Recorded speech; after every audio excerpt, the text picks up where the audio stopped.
네, 3월 28일 장윤선의 취재 편의점 시작하겠습니다. 어느덧 3월하고도 28일이네요. 오늘은 헌법재판소가 윤석열 탄핵 심판 선고를 하지 않을까 했는데 역시나 3월을 넘어 4월로 가는 것 같습니다. 이 위중한 시간에 대한민국은 어디로 흘러가는 것일까요? 관련해서 오늘은 청와대 행정관 지내신 박관천 전 경정 모시고 자세한 정세 현황 여쭤보도록 하겠습니다. 어서 오십시오. 안녕하십니까? 네, 잘 지내고 계시죠? 오늘 28일입니까? 그러니까요. 현재는 오늘이 3월 28일이라는 걸 알고 있을까요? 아마 2월 28일로 착각하는 게 아닌가 하는 생각 들고요. 속이 타들어갑니다. 저는 헌재가 점점 인계치로 다가가는 것 같습니다. 왜냐하면 헌법재판소라는 게 혹시 우리 장 기자님 그 1980년대 후반에 있었던 그 민주화 운동 겪어보셨죠? 조건구죠? 87년이요? 예, 저는 대학생이었거든요. 아, 저는 그때 고등학생이었습니다. 그래요. 저는 제가 나름 영화입니다. 예. 저는 한 중학생 정도로 생각하셨는데 자, 아니요. 예. 그때 87년도에 정말 그 우리나라의 그 근대 민주화 운동이 가장 치열하게 있었었죠. 그렇습니다. 많은 사람이 희생을 당하고 그래서 87년도에 헌법이 개정됩니다. 개정될 때 가장 눈에 띄는 두 가지가 있습니다. 우리나라가 민주화하는 두 가지가요. 네. 대통령 직선제 됐죠. 그렇습니다. 그다음에 헌법재판소를 설치했습니다. 맞습니다. 그래서 제가 그때 당시에 헌법재판소를 설치할 때 헌법재판소의 목적이 뭔가 이걸 한번 봤어요. 보니까 어떻게 되냐면은 대한민국 헌법을 수호하고 이건 뭐 누구나 다 알죠. 그다음에 법률과 대통령의 행위가 헌법에 합치되는지를 판단받아야 된다. 네. 즉 법률은 맞는데 여기서 대통령의 행위가 딱 들어가 있어요. 네. 이 대통령의 행위가 이 7자를 넣는데 여야가 합의를 하는데 거의 한 달 넘게 걸렸대요. 이걸 넣냐 마느냐. 네. 결국은 그때 당시에 너무나 민주화의 바람이 불어가지고 이걸 넣었습니다. 그 대신 다른 걸 모든 걸 양보했다 그래요. 뭐 국회 그것도 양보하고 다 양보했다 그러는데 저는 지금 과연 이 설립 목적을 보면은 헌법 질서 수호를 통한 국가사회 안정 이것이 헌법재판소의 가장 큰 가치인데 헌법재판소 재판관들이 그걸 알고 계시는지 모르겠어요. 그러니까 저는 사실 헌법재판소 취재도 잘 안 되고 그리고 법조기자들도 주로 서초동의 검찰 위주로 돌아가기 때문에 안국동 사정에는 그렇게 밝은 편은 아닙니다. 그러니까 박근혜 국정농단 사태 때 취재하고 한 8년 취재를 안 했는데 취재도 잘 안 돼요. 그래서 저도 잘 그 벽을 잘 못 뚫고 뭐 무슨 진공 상태로 만들고 뭐 회의하는데 도청 장치도 만들어서 사실은 전혀 일상생활도 못 하시고 오로지 탄핵 심판에만 몰두하는 줄 알았더니 뭐 결혼식 다 가고 뭐 스포츠 모임하고 뭐 축구 모임도 하고 그러니까요. 축구도 하신다면서요. 그래서 제가 어제 어떤 방송에 나와서 그랬어요. 경상도 말에 마고를 축구라 그러거든요. 아, 그래요? 정말 축구 되기 싫으면 그런 모임 하지 마라 그랬어요. 지금이 축구 모임 할 때입니까? 그러니까 전 국민은 지금 생업을 중단하고 광장에 모여서 윤석열의 탄핵을 빠르게 결정해달라라고 이렇게 촉구를 하고 있는데 헌법재판관들은 하루에 1시간, 2시간씩만 평의하고 그리고 뭐 하는 겁니까 지금? 지금 제가 이제 그 탄핵이 저쪽에 넘어왔잖아요. 헌법재판소요. 넘어오고 제가 하도 궁금해가지고 매일 치열한 평의를 한다 그러더라고요. 그래서 얼마나 치열한 평의를 하냐 싶어가지고 한번 물어봤어요. 그 평의 여태까지 그 대통령 그 심리를 하면서 야근을 했다가 몇 번이나 하셨나? 네, 야근. 야근 중요합니다. 18시 이후에 뭐 22시까지는 바라지도 않습니다. 18시 이후에 도대체 근무를 불이 켜진 지 몇 번이나 있었나 보니까 한 두세 번밖에 없었다 그래요. 2번이요? 땡태를 하시면서 얼마나 치열한 토의를 하시는지 모르겠어요. 그 앞에서 밤을 새워가면서 국민들은 생업을 포기하고 그 경찰관들은 또 얼마나 고생입니까? 그리 하고 있는데 아니 정말 이분들이 치열한 토의를 하고 계시는 건지 아니면은 치열한 자기 밥그릇 싸움을 하고 계신 건지 정말 저는 이게 좀 궁금합니다. 왜냐하면은 오죽하면 그저께인가 문 전 대통령이 말씀하셨죠. 밤을 새워 토의를 해서라도 신속한 결정으로 사회를 빨리 안정시키고 이 혼란을 마무리해야 된다는 이야기를 했거든요. 아이고. 아까 괜찮습니다. 장 기자님이 그 말씀하셨어요. 검찰은 취재가 되는데 헌재는 취재가 안 된다. 도청이 막혀 있고 싫어했잖아요. 이런 소위 말하는 정보 탐지 기능이 더 막혀 있는 곳이 서울중앙지검입니다. 서울중앙지검은 되게 버라이어티 사건이 많이 벌어졌잖아요. 그래서 그 서울중앙지검에 보면 담배 피우는 공간이 있어요. 흡연 공간, 옥상 공간. 흡연실. 거기에 그 CCTV 엄청 많은 거 아시죠? 거기서는 서로 검사들이나 수사관들이나 변호사 담배 피우면서 서로 말을 안 섞습니다. 왜냐하면 CCTV가 나를 감시하고 있다 이러기 때문에. 저번에 이제 저도 가가지고 뭐 말을 하려니까 여기서 이야기하지 마세요 그러더라고요. 왜 이렇게 눈을 이렇게 해요. 이리 보기 여기도 CCTV 전부 다 CCTV예요. 그런데 헌재가 취재가 안 되는 것은 여태까지 우리가 헌재에 크게 관심을 많이 안 가져왔죠. 실은 그런데 이제 노무현 대통령 탄핵, 박근혜 대통령 탄핵, 이번 대통령 탄핵을 거치면서 실은 헌재가 가장 국민의 관심사로 떠올랐어요. 그렇습니다. 떠올랐는데 이러면서 저는 헌재가 좀 이렇게 변질되지 않았나 싶어요. 오로지 법과 사실관계를 판단해야 되는데 정말 이런 일은 일어나면 안 되는데 헌법재판관들이 정말 대법관 대우를 받는 아주 오랜 그 판사 경력을 갖고 있잖아요. 그러면은 이거 사실관계는 이미 TV에 다 나왔잖아요. 생중계 됐잖아요. 이게 법리에 해당되는가 안 되는가, 헌법 위반인가 아닌가. 그다음에 이 법리 해석을 어떻게 할 것인가. 이분들 이거 판단하는데 그런 시간 오래 안 걸릴 것 같아요. 우리나라에 대해서 이 재판에 대해서 다 도사들 아닙니까? 그런데 지금 이걸 뭘 이렇게 오래 걸리는지 스스로 어떤 정치적인 어떤 그 자기의 어떤 호불호 또는 이익불이익 때문에 그것이 개입돼 가지고 스스로를 갖다가 권력화하지 않는가 하는 그런 생각이 들었어요. 지금 사실은 그 동안에는 말도 안 된다고 했던 그 극우 유튜버들의 주장 5대3 기각론을 둘러싸고 상당히 좀 힘이 실리는 분위기이기도 합니다. 그러니까 무슨 얘기냐면 한덕수 총리에 대한 그 기각 결정문을 보아하니. 보면 4대 1대 2대 1 이렇게 나오는 것이고 확실한 인용은 정계산 재판관 하나라고 볼 때 이제 7대 1인 상황인 건데 그러면 지금 상황에서 그 전망이 그리 밝지 않은 것 아니냐라고 해서 민주당 내부에서도 5대 3 기각론에 대해서 이게 뭔가 비상한 대책이 필요하다라는 얘기가 나오기 시작을 했고요.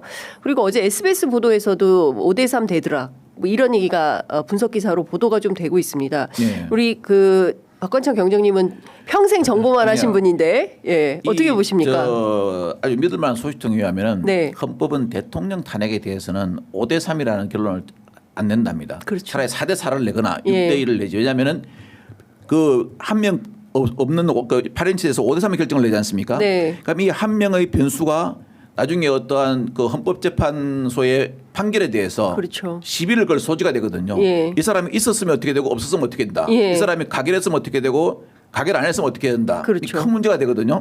그래서 그거는 진짜 안 된다 그럽니다. 그거는 가장 금기시되는 상황이고요. 아까 그 장 기자님 말씀하신 것 중에 분명한 거 하나는요. 시간이 갈수록 사실관계와 법률 적용, 법률 그 판단에 의해서 판단하는 게 아니고 정치적 유불호가 호불호 또는 유불리가 들어갈 수 있는 것은 사실이다. 라는 것이 정통한 소식통들이 이야기하는 거예요. 그러니까 제가 보니까 한 이틀 전부터는요. 헌재에서 정말 웬만한 찌라시는 엄청나게 흘러나오고 있어요. 그렇습니다. 그 찌라시가 흘러나온다는 자체는요. 어제는 보니까 정말 찌라시가 눈 뜨고는 볼 수 없는 무슨 뭐 어느 재판관이 싸웠다. 누가 목리를 부린다. 버틴다. 별게 다 나오잖아요. 헌재가 스스로 지금 자기들의 권위를 잃고 있는 겁니다. 헌법재판관의 재판관들은요. 그 법치국가 민주국가에서 국민이 준 권한을 위임받아서 재판하는 거지. 무슨 자기가 나는 대통령도 마음대로 할 수 있어 이런 자만감에 이 권력을 신으로부터 그 재판하는 권한을 신으로부터 그 부여받은 것이 아니라는 것을 분명히 알아야 될 겁니다. 그러면 이 부분은 어떻게 보십니까? 지금 헌법재판소에서 흘러나오는 뭐 다종다기한 얘기들을 종합해 보면 이분들은 일단 일상생활은 하고 계시는 거고요. 헌법재판관들이 그리고 일상생활 뿐입니까? 스포츠 취미생활도 하시죠. 취미생활까지 다 하시고 그리고 두 번째는 지금 누군가가 반대하거나 목리를 부리는 게 사실이어서 그리고 뭐 어제는 그런 찌라시도 돌았다면서요. 누가 이 헌재 정보를 흘리는 거냐. 그것 때문에 싸웠다 그러더라고요. 근데 그 정도 나올 정도면요. 조금 더 가면은 헌법재판소 존립의 가치가 없어집니다. 그러니까 지금 매우 위중한 순간이고 역사의 순간을 지금 지나고 있는데 이 상황에서 결론을 내지 않는 건지 못하는 건지 그리고 정말 데드라인의 데드라인이라고 할 수 있는 3월 28일이 오늘이기 때문에 3월을 넘어 4월로 가면 4월 18일 날 문영배 이미선 두 재판관의 그렇죠. 임기가 종료되는 거 아니겠습니까? 이렇게 이제 계속 시간을 끌면서 결정을 안 낸다. 이런 상황이 실제 현실로 가고 있는 거 아닌가라는 걱정이 좀 됩니다. 가고 있죠. 왜냐하면 이제 헌법재판관들은 그게 있습니다. 그 퇴임 주관이라 그래가지고요. 퇴임 주관. 네, 퇴임 원래 그 퇴임을 앞둔 뭐 한 7일에서 10일 기간에는 어떠한 그 심리나 선고도 하지 않습니다. 네. 그러면서 이제 약간의 어떤 뭐 업무도 정리하고 후임 재판관에 넘길 것도 하고 네. 여러 가지를 하는데 지금은 그럴 상황이 아니거든요. 예. 그러면 결과적으로 다음 주로 넘어가면 이제 이번 주는 이제 끝났고요. 네. 어차피 헌법재판관도 이번에 그거는 꼭 지키려고 한다는 것 같아요. 2, 3일 전에 공지하는 거. 네. 왜냐하면 중요 절차 위반이 될 수 있기 때문에. 예. 그런데 그렇게 한다 보면은 4월 2일 선거면은 예. 이제 선거 날은 또 선거 때문에 못 할 거 아니겠습니까? 예. 3일, 4일밖에 없어요. 다음 주는. 예. 3, 4일. 예, 왜냐하면 공지를 해가지고 시간을 줘야 되기 때문에. 예. 그리고 만일 그게 여의치 않으면 그 다음 주면 끝나면 4월 18일까지 안 가고 4월 11일만 넘어버리면요. 예. 실질적으로 재판 안 한다는 결론이 나온다는 겁니다. 네. 그런데 지금 그 윤상현 의원은 4월 11일을 얘기하지 않았습니까? 예. 그러면 실제로 정보 사정에 밝으니까 예. 실제 윤상현 의원의 촉이 맞을 가능성이 있습니까? 4월 11일이 원래는 이제 아마 생각했던 날짜 같은데요. 예. 그게 이제 중요 변수가 하나 생겼죠. 자기들은 절대 이재명 대표. 이거하고는 연관이 없다 그러지만 예. 이재명 대표가 무죄를 받았잖아요. 그렇습니다. 이게 어떠한 실질적으로 헌법재판관들이 재판만 한다면은 예. 이거는 상관없는 일입니다. 그렇습니다. 근데 정치적인 생각을 자꾸 하니까 이게 이제 예. 변수가 돼버리는 거죠. 예. 이런 변수가 생기면 안 되죠. 그러면 지금 상황에서 자, 일단 두 가지 변수가 생긴 거예요. 네. 첫 번째는 윤석열 구속 취소라는 그렇죠. 석방 사태가 났고 두 예, 번째는 맞습니다. 지금 보수 쪽에선 전혀 예상하지 못했던 이재명 무죄. 예. 뭐 이 결정이 나온 것이죠. 그러면 이 상황에서 국민의힘 쪽에서는 어제 보니까 거의 멘붕이더라고요. 그러니까 전화하는 사람마다 이거 되게 당황한 것 같은 기력이 역력해요. 그러니까 무슨 얘기냐면 이재명 대표 유죄를 생각했는데 무죄가 네. 되어서 나왔으니 지금 상황에서는 윤석열이 살아 돌아오는 것이 자기들에게 유리한 거 아니냐. 뭐 이런 판단까지도 국민의힘은 하고 있는 거예요. 그러니까 심지어 친한 게 마저도 예, 그렇기 때문에 지금 정치적 변수가 엄청나게 커진 상황인 건데 좀 소분해서 나눠서 좀 하나씩 여쭤보면 일단 헌법재판소가 상당히 크게 정치에 영향을 받고 있는 것은 사실이다. 그거는 주지의 합리적 의심을 배제할 수가 없을 정도로. 그렇죠. 예. 왜냐하면 한덕수 먼저 하라고 그랬는데 한덕수 먼저 했고 이재명 재판 뒤에 하라 그랬는데 실제로 이재명 재판 뒤에도 지금 예. 안 하고 있는 것이고 지금 이 상황이면 이런 여러 가지 변수들을 종합해 볼 때 현재는 계속 기일을 늦추고 정치권에서는 조기 대선 일정도 못 잡고 이렇게 국정이 표류하는 상황은 오래되면 한덕수 체제로 그냥 가는 건가? 이런 생각마저 드는 거거든요. 아니 그런데 그런 가능성을 정말 네. 배제할 수가 없는 게요. 네. 일단 아까 말씀드린 거 어제 그 국민의힘의 현재 여당이죠. 네. 여당 맞죠? 예. 쌍권이 예.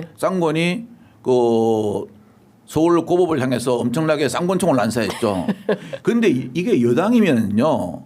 지금 이런 국정혼란을 방치하고 있는 헌법재판소를 향해서 쌍권총을 쏴야 되는데 네. 엉뚱하게 서울 고법을 향해서 쌍권총을 난사하더라고요.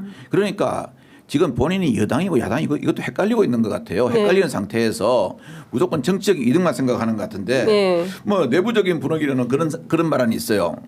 실은 뭐 지금 윤 대통령에 대해서 국힘에서도 윤 대통령을 단절하고 가는 게 맞다. 안 그러면 국민의 선택을 절대 받을 수가 없다. 네.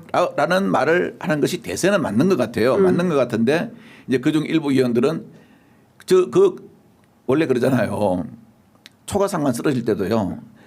옛날에 후한 그 황제가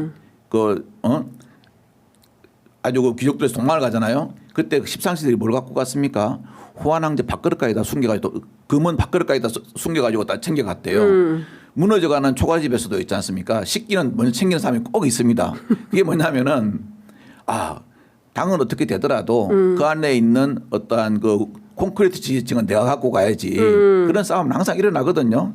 그래서 이제 그런 싸움이 좀 번지는 양상이 보이고요. 네. 자, 그러면 한번 저는 이제 한번 가정을 해봤어요. 뭐 누구처럼 소설 한번 써봤는데 이 소설이 정말 현실화되면 저는 큰일 난다고 생각돼요. 자, 그러면 조금 있다가 이제 뭐 4월 18일 전후해가지고 4월 18일 날 두 분의 재판관이 퇴임한다는 건 다 국민들 다 알고 있잖아요. 네. 뭐 그쯤 돼가지고 갑자기 한덕수 총리가 이 가정입니다. 네. 한덕수 총리 갑자기 나는 국회와 국민의 뜻을 존중합니다. 그렇기 때문에 마흔역 재판관을 임명하겠습니다. 임명해버립니다. 예. 그럼 어떻게 되겠습니까? 바로 공판 갱신 절차를 들어가자 하겠죠. 예. 그럼 공판 갱신 절차 하면은 한 7일에서 10일이 걸립니다. 물론 다 틀지는 않아도 이 기록을 열람해야 되거든요. 예. 뭐 하루 이틀 만에 나 마흔역 재판관에 와서 나 뭐 다 했어? 다 읽어봤어? 그러면은 거짓말이라 그럴 거고. 그다음에 마흔역 재판관이 저는 요번에 이거 심리 안 들어갔으면 기피하겠습니다. 그러면은 왜 헌법재판관이 책임을 방기하냐 그럴 거고. 근데 그 전에 민주당이 한덕수 총리에 대해서는 그 탄핵을 하지 않을까요? 왜냐하면 이번 주 벌써 일주일이 지났고 헌재에서 최상목 부총리가 그 마흔역 재판관 임명하지 않은 것은 위헌이라고 그렇죠. 8대 0으로 전원일치로 나왔기 때문에 민주당에서는 명분을 가지고 다음 주에는 한덕수 총리 탄핵에 들어가겠죠. 제가 이런 어떤 그 소설 같은 가정 사실을 이야기하는 거는 일어날 수 있는 사실이기 때문에 국민들이나 아니면은 다른 국회의원들이 눈을 부릅뜨고 봐야 된다는 차원에서 말씀드리는 거예요. 감시 차원에서. 왜냐하면은 우리가 12월 3일 개업 상상했습니까? 맞습니다. 이 현 정부 들어와가지고 뭐든지 상식으로 판단하면 맞는 게 하나도 없는 것 같아요. 맞아요. 상상을 초월해 버리니까. 그러니까 이제 우리도 이제 소설을 쓰면서 가정을 해서 판단해야 되겠죠. 자, 그러면 지금 말씀 주신 대로 이제 4월 18일 이후가 더 문제인데 일단은 두 주의 길이 있습니다. 근데 경정님께서 말씀하신 대로 헌재는 퇴임 주간이 있기 때문에 그 7일 제가 보기에도 한 통상 2주는 뭐 정리한다 어쩐다 하면서 아무것도 안 하실 텐데 지금 상황은 그렇지 않은 상황인 것이고요. 그렇죠. 지금은 밤을 이제 문재인 대통령도 그 얘기 하셨잖아요. 밤을 새워서라도 해야 된다. 퇴임 주간이 문제입니까? 국민들은 지금 그 광화문 광장에서 철야를 하고 그러니까요. 생업을 포기하고 단식 농성을 학생들이 하고 있는데 그 주위에 상인들 그러잖아요. 아무 장사 안 된다고. 맞습니다. 오는 사람들은 헌재 직원하고 기동대만 온다고. 근데 기동대도 최근에 안 오는 것 같다고 밥 먹으러. 그러니까 지금 이제 어쨌든 이런 상황인 건데 자, 그러면 일단 저희는 그 사실은 오늘 그 경정님 섭외를 한 이유는 오늘은 할 것이다. 그래서 경력 이동이나 이런 것들을 좀 여쭤보려고 했었는데 그런 것은 아예 이제 논외가 되는 것이고 지금으로서는 헌법재판소에서 언제 어떤 결정을 내릴 거냐 이제 이거에 대해서도 이제 촉각이 곤두서는 건데 여러 정보를 접하시니까요. 그래도 헌재 내부의 분위기로 미루어 볼 때 이 사람들이 언제 계속 이렇게 무한정 미루는 것인지.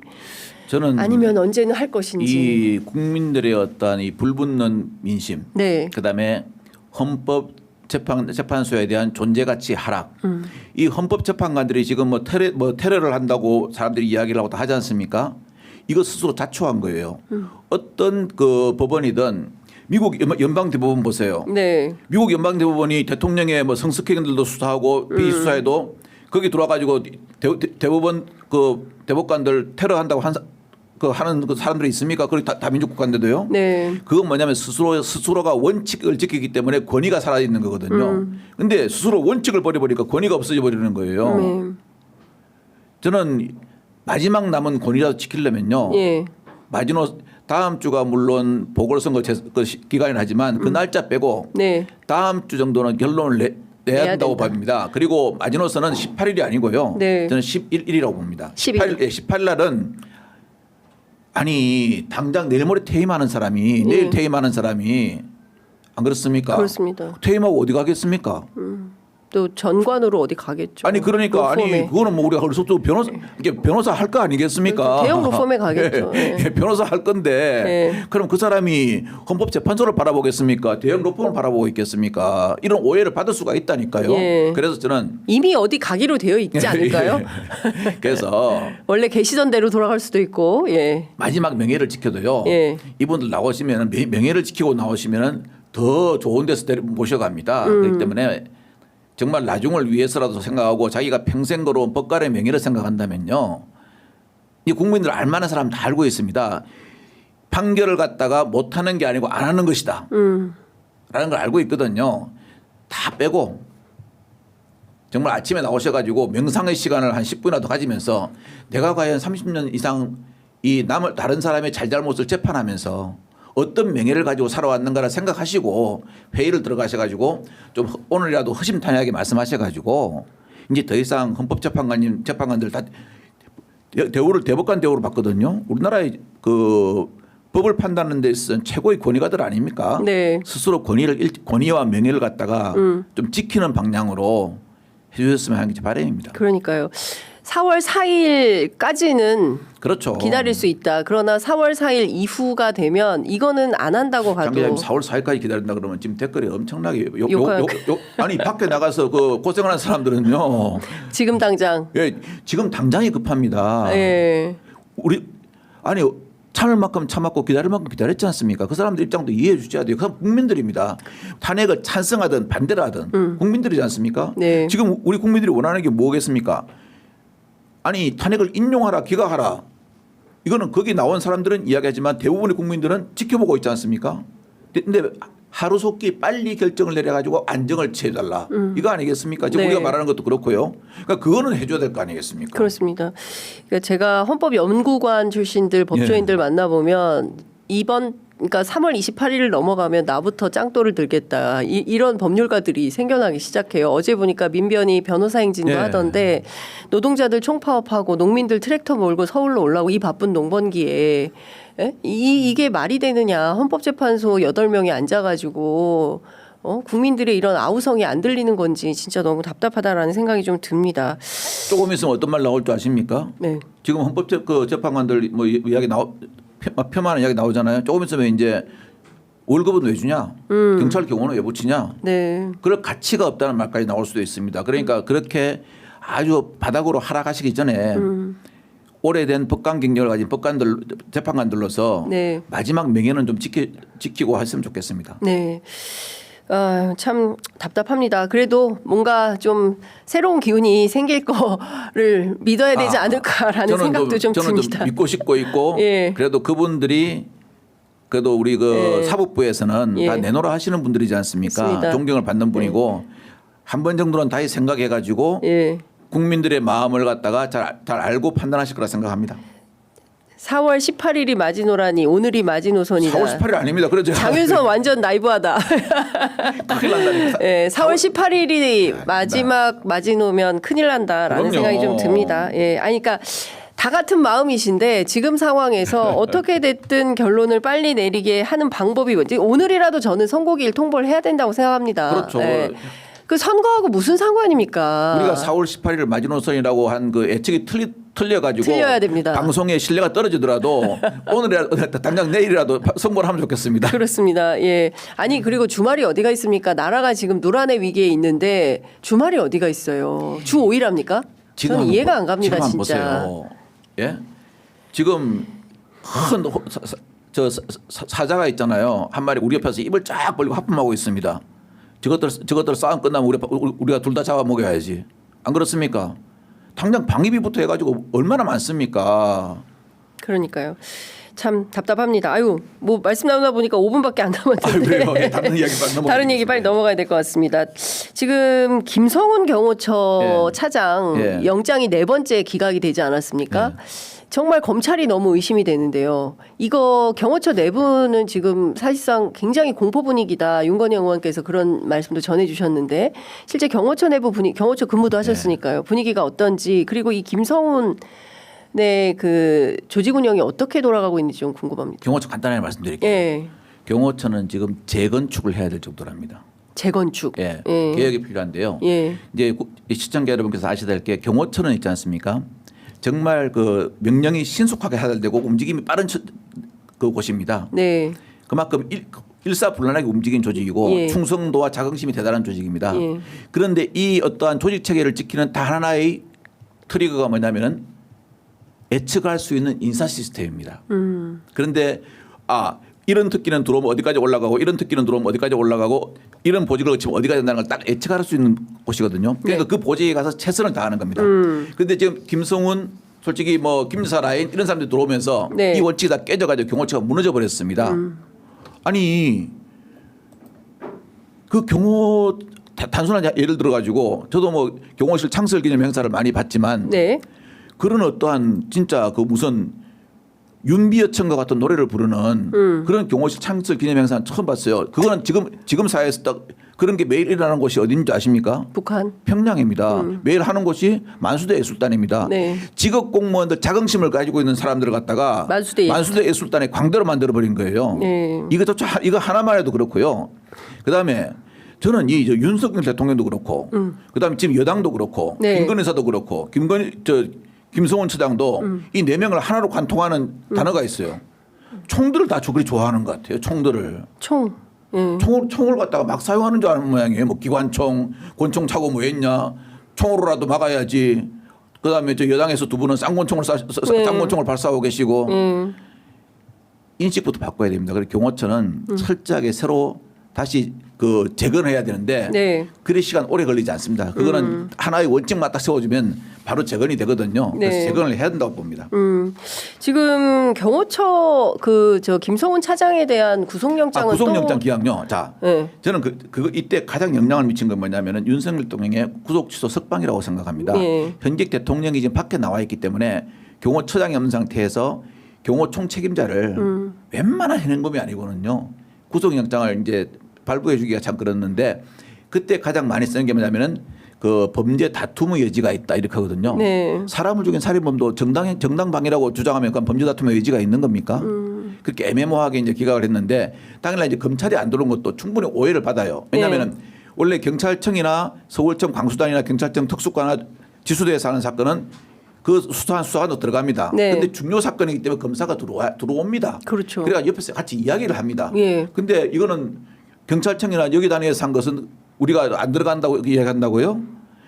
그건 변명을 내는 겁니다. 예. 그래서 그렇게 하면 안 되고요. 그건 무책임한 행동이고요. 들어와 가지고 모르는 거 있으면 경찰 들어오면 여기 물어보면 됩니다. 그거는 판사님. 근데 경찰이 네. 그러면 또 영장 청구를 할까요? 어떻게 할 거로 보세요? 경찰도 지금 영장이 뭐 때문에 기각되는 줄 알 겁니다. 어떤 법리적인 판단에서 기각된 게 아니고 그런 판단에서 기각된 게 알기 때문에 네. 좀 이렇게 고민을 하고 있지 않을까. 그러면서 좀 시기를 갖다가 솔직히 좀 판단하고 있지 않을까 하는 게 그러니까 윤 탄핵 이후로 예, 제가 솔직한 심정입니다. 탄핵이 돼버리면은 그러니까 지금 헌재를 바라보는 시각이 너무 많다니까요. 네. 헌재가 시기가 딱 멈춰 있으니까 예.